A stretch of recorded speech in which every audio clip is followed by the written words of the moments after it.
So what is super organic?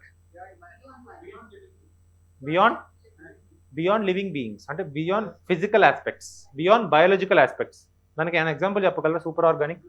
Mobile usage fine, marriage fine, okay. అంటే ఒక process చెప్పండి, how an organic turns into. First of all ఎప్పుడైనా ఇన్ఆర్గానిక్లో ఉంటుంది, inorganic కాస్త organic అవుతుంది, organic కాస్త సూపర్ ఆర్గానిక్ అవుతుంది అనమాట. ఇన్ఆర్గానిక్ ఏంటంటే man is in crude form. Man ఏంటి పుట్టుకున్నప్పుడు క్రూడ్ ఫామ్లో ఉంటాడు అనమాట. ఆ క్రూడ్ ఫామ్ కాస్త ఆర్గానిక్ ఫామ్లోకి మారుతాడు. ఆర్గానిక్ ఫామ్ అంటే బేసిక్ నీడ్స్ అని నువ్వు కావాలనుకుంటావా? ఫస్ట్ నువ్వు పుట్టినప్పుడు ఎలా ఉంటావు? నీకు బేసిక్ నీడ్ కావాలనేది నువ్వు చెప్పలేవు కదా, చెప్పలేవు. పుట్టావు, ఓకే ఫైన్, నువ్వు ఒక రా ఫామ్లో పుట్టావు. ఆ రా ఫామ్లో పుట్టి కొంతకాలం అయ్యాక నీకు ఏం కావాలనిపిస్తుంది? Food. That is called your needs.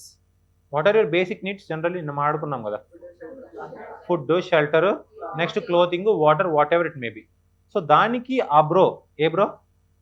మాలినోస్కి bro ఏం చెప్పాడు? ఏంటి ఆ నీడ్స్ అని చెప్పాడు ఫస్ట్ దానిలో. ఆ ప్రైమరీ బయాలజికల్ నీడ్స్లో ఏం చెప్పాడు?